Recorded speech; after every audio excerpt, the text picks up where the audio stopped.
Avant que cette vidéo commence, sachez que je suis depuis peu membre d'un groupe qui s'appelle Tank Passion. Tank Passion, qu'est-ce que c'est?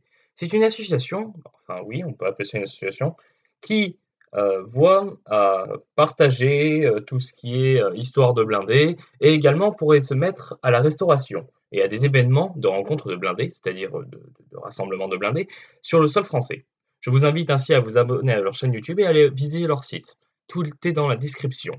Merci. Et j'aurai un message ancien en fin de vidéo. Allez, bonne vidéo. Dans la série des What Is, peu de véhicules sont apparus, ce qui peut permettre à mes détracteurs de penser que je ne parle que de vieux blindés. Je leur réponds aujourd'hui, dans cette vidéo, avec un char de surcroît moderne et surtout français. Oui messieurs, oui mesdames, français.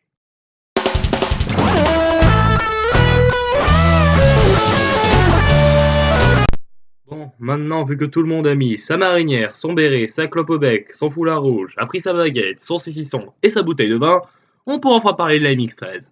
Michel, envoie le générique s'il te plaît.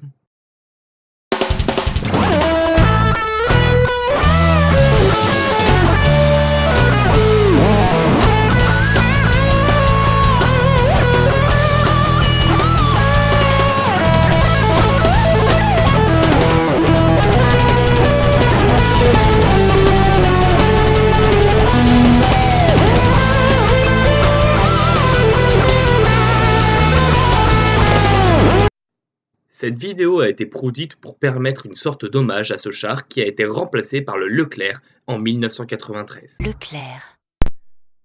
Non, pas celui-là. Non, je crois pas que ça soit celui-là.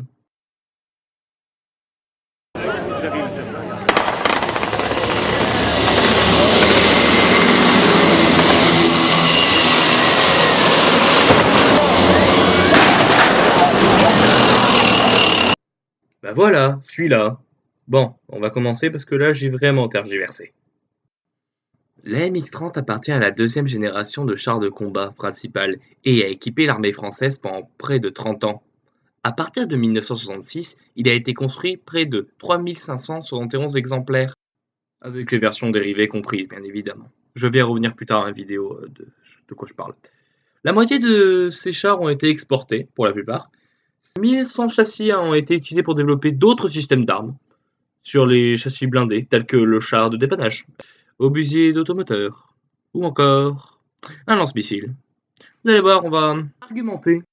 Le projet de la MX-30 arrive dans l'industrie d'armement français, après un succès et 3 échecs. Le succès est le char AMX-13, qui a un rechargement automatique, pour ceux qui se posent la question, qui donne naissance à une série d'engins blindés dont la production se prolonge jusqu'en 1976.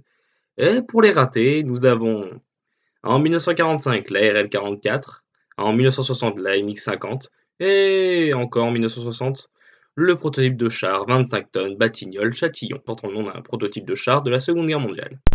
Les prototypes de la MX-30, arrivant dans les eaux de 1963, pèsent 32,5 tonnes, avec une largeur de 3,1 mètres et comparable au Panzer 61 suisse. Et une hauteur de 2,28 m comparable au modèle soviétique T-55. Contrairement à l'AMX-50, l'AMX-30 dispose d'une tourelle conventionnelle, car les tourelles oscillantes ne pouvaient garantir l'étanchéité de l'eau lors des franchissements et aux poussières radioactives en cas d'attaque nucléaire. Elles souffrent également d'une plus grande faiblesse balistique au niveau de la jupe de la tourelle. À l'origine, les deux premiers prototypes sont propulsés par un moteur à allumage commandé de 720 chevaux, 540 kWh, nommé SOFAM 12GS. Plus tard, un moteur diesel multicombustible développé par Hispano-Suiza est adopté. Les 7 prototypes de l'MX-30 en sont alors équipés. 2 autres prototypes censés être des véhicules de pré-production sont livrés en novembre 1965. Outre le moteur, le blindage et la tourelle sont modifiés. Les armements reçoivent un nouveau masque qui est à nouveau modifié sur les véhicules de série. Le concept de la MX-30 est fondé sur une survivabilité due à la grande mobilité du char. Mobilité qui peut être compromise si on ajoute des tôles d'acier pour faire face aux ogives anti-explosives des chars modernes, aussi appelés HE, High Explosif. C'est pourquoi la MX-30 est dotée d'un plus mince blindage de tous les MBT produits à l'époque. Alors vous pouvez vous poser la question, qu'est-ce qu'un MBT? MBT, ça signifie en anglais Main Battle Tank. Ou ou char de combat principal en français. Oui, parce que le char est français, du coup, on traduit un minimum. Et du coup, voilà pourquoi le blindage de la MX-30, parce que je vais dire les valeurs de blindage actuelles, était plutôt faible par rapport à ses belligérants de l'époque. On peut commencer. L'avant de caisse était de 79 mm avec un angle de 70°. Blindage latéral avant de 59 mm pour 23°. Un blindage latéral arrière de 30 mm avec 23°. L'arrière de la caisse portait un blindage de 30 mm sans aucun degré. Dessus de la caisse 15 mm sans aucun degré. Dessous de la caisse sans aucun degré également. Avant de la tourelle 80 mm sans aucun degré.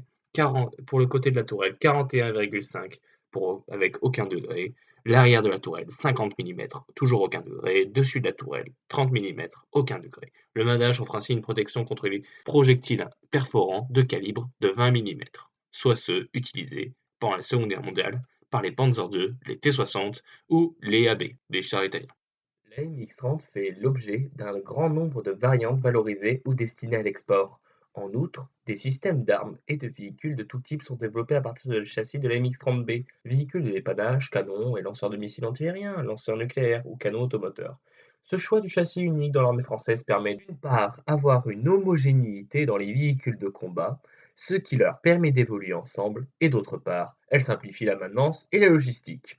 Alors maintenant, je vais faire une liste non exhaustive des véhicules possédant le châssis de la MX-30. Allez, on est parti. Tout d'abord, il faut bien commencer par un prototype, et le rôle est endossé par la MX-30A, le premier prototype créé de la MX-30. Puis par la suite, nous avons la MX-30B, première version de la MX-30 livrée aux armées. La MX-30 B255, version valorisée de la MX-30B, est équipée, entre autres, d'une nouvelle tourelle T105M qui comprend, en outre, une nouvelle conduite de tir automatisée M508 Kotak APX avec un nouveau système d'avertissement de la tourelle. Une lunette de tir améliorée M580 qui indique la vitesse horizontale et verticale de l'objectif. Un télémètre laser 37 APX M550. Les armées françaises ont bien pensé à leurs soldats en leur équipant une jolie petite télé à bas niveau de Thomson CSF DIVT-13A. Il y a également une amélioration de sa transmission qui devient semi-automatique ENC 200 Minerva de la SESM, filiale française de RENK AG. Une suspension à barre de torsion améliorée, elle se différencie physiquement de la MX-30B par l'absence des optiques de télémétrie de part et d'autre de la tourelle et par la présence d'une protubérance contenant la lunette de chef au sommet de la tourelle au-dessus du tirage. La MX-30 ACRA, ACRA. À la fin des années 60, un essai est tenté pour produire un AMX-30 équipé d'un canon de 142 mm lisse, à l'instar du M60 A3, et capable de tirer un obus, soit de missile, soit un vrai obus. Un prototype est construit en 1967 avec une tourelle moulée plus large que pour accueillir le nouveau canon. Les coûts élevés des missiles et le choix fait en faveur des missiles Euromissiles Hot, comme missiles anti-chars lourds, entraînent l'abandon du projet. La MX-30 Brennus. Enfin un des chars les plus connus jamais créés. Développé à partir de 1998 et l'utilisation de l'évolution de la MX-30, le Brennus est un MX-30B2 recouvert de 112 briques de blindage réactif JAT BS G2 et doté d'un nouveau moteur polycarbonate pour compenser le poids supplémentaire, le Renault Mack E9 V8 de 750 CV, soit 552 kW. Fabriqué aux États-Unis, les autres châssis en service bénéficient progressivement de cette amélioration en motorisation. La MX-30 d'entraînement. La MX-30 dont la tourelle a été enlevée pour servir d'auto-école. J'imagine bien le mec qui fait bon, vous regardez bien vos clignots hein, et vos rétroviseurs. Hein. Monsieur, ils sont où les rétros? Je sais pas, regarde. AMX-30 Forad. Version modifiée visuellement pour jouer le rôle de char ennemi lors des entraînements. Et je crois qu'on a fait le tour, du moins de ceux qui ressemblent à la MX-30. C'est-à-dire que je n'ai pas compté dans le tas les lanceurs de missiles, les artilleries ou même autres véhicules portants, tels que les antiaires ou quelque chose du genre. Il en existe bien d'autres, et c'est pour ça que je vais préciser un peu plus tard. Et le plus tard, c'est maintenant. Oui, je vous ai bien eu. Haha. Bon, Il existe de nombreuses versions de la MX-30. On a pu le voir, mais il existe des modèles encore pires. Imaginez un MX-30 avec un gros missile. Pouf! La MX-30 Pluton, lançant du missile nucléaire. Je sais, ça envoie du bois, hein. Ensuite, imaginons un gros canon monté sur l'artillerie.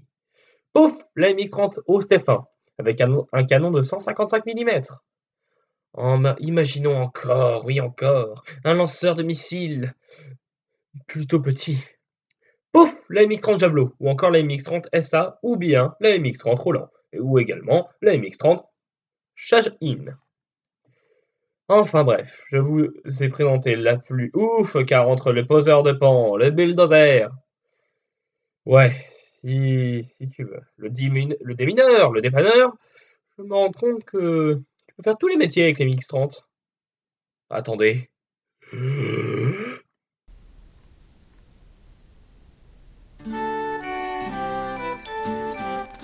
Il est venu le temps de la MX-30 dans le titre de France, tous les jours le printemps. C'est le pays joyeux des canons heureux, des monstres gentils, oui c'est un paradis.